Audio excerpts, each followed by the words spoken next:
Hi, everybody. Every now and then in our lives, we find ourselves caught at the crossroads between a rock and a hard place.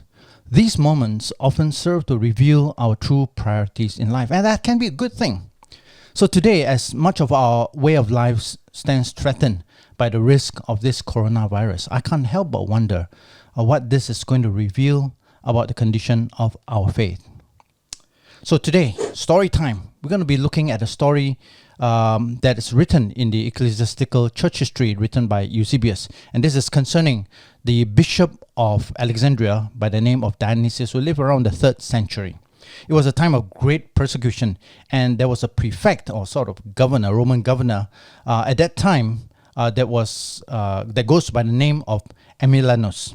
All right, so Aemilianus was basically coming down on the Christians, and this is sort of like the exchange between Aemilianus and Dionysius. So it says here, I'm reading from 7 Eusebius chapter 11 verse 9, for those of you who would like to follow. Aemilianus the prefect said to them, "But who forbids you to worship him, if he is a god, together with those who are gods by nature? For you have been commanded to reverence the gods, and the gods whom we all know." Okay, so basically what's going on is the Christians, or sometimes called the Galileans, were considered as atheists, believe it or not, because they refused to worship the Roman gods, right? So Aemilianus is saying, look, you can worship your God, but also worship our God, since, they are all gods. Okay, so Dionysius answered, "We worship no other." Now Aemilianus, the prefect, said to them, "I see that you are at once ungrateful and insensible to the kindness of our sovereigns." Right? So, look, we try to be reasonable to you, right? We're not asking for a lot. Just be reasonable. Worship your God. By all means, also worship our God. But now I see that you are not being reasonable. Your actions are irrational. Okay, wherefore, you shall not remain in this city, but you shall be sent into the regions of Libya to a place called Cyphro. For I have chosen this place at the command of our sovereigns, and it shall be by no means be permitted you or any others either to hold assemblies or to enter into the so-called cemeteries. That's really interesting, all right? So basically, you're going to go into exile because you refuse to play ball with the rest of us, okay? You're unreasonable. So in this place, you are not allowed to hold assemblies. So no church meetings, basically. And strangely, it says you are not allowed to go into the cemeteries. Now, why did they say that? Because Christians have been known to secretly steal into the catacombs at night in order to worship, because they were often prevented from worshiping anywhere else.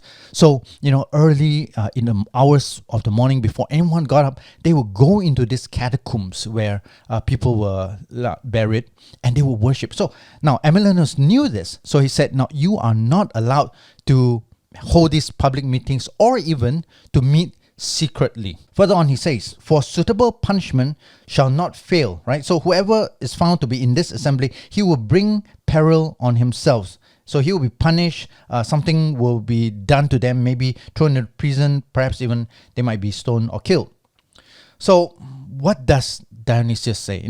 Upon these threats of not having a meeting, Dionysius says, "What opportunity did I have either to hold assemblies or not to hold them?" So Dionysius was caught between a rock and a hard place. On the one hand, you have what seems to be an offer, right? All you got to do is just bow down to this empire. Just look, it's not asking a lot. Just do it, and then you can get on with life as normal. Or now you're going to go into exile where you can't have any kind of meetings in open or even in secret. And if you're caught doing so, you will be punished. All right, you will suffer for your convictions. So what is Dionysius going to do?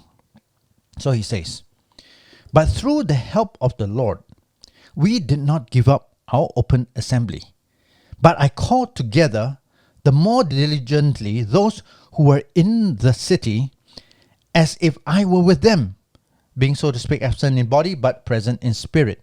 Okay, so basically, Dionysius defies Aemilianus. He goes on and continues to hold these public assemblies. But in Cyphro, the place where they're supposed to go, in exile, a large church gathered with us of the brethren that followed us from the city, and those who joined us from Egypt. And there God opened a door for the word.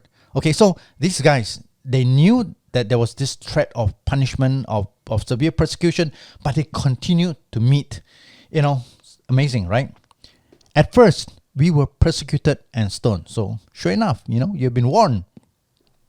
But afterwards, get this, not a few of the heathen forsook their idols and turned to God. Wow.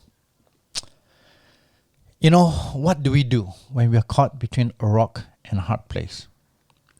I mean, I guess in this case, some would say that this is very clear. It's either worship God or, be an apostate, turn from God.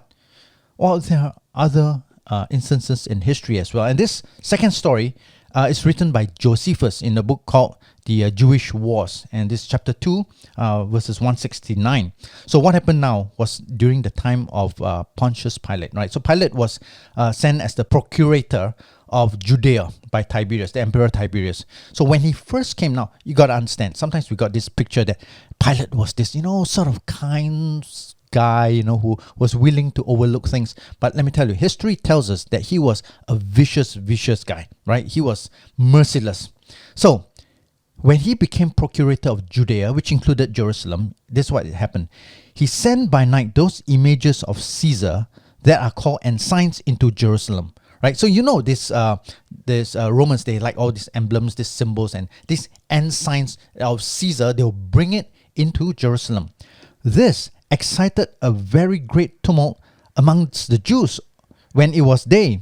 For those that were near them were astonished at the sight of them, as indications that their law were being trodden underfoot. For those laws do not permit any sort of image to be brought into the city. Okay, first of all, this is a situation with the Jews, not Christians, right? But the Jews kind of, they worship God. They knew the laws of God.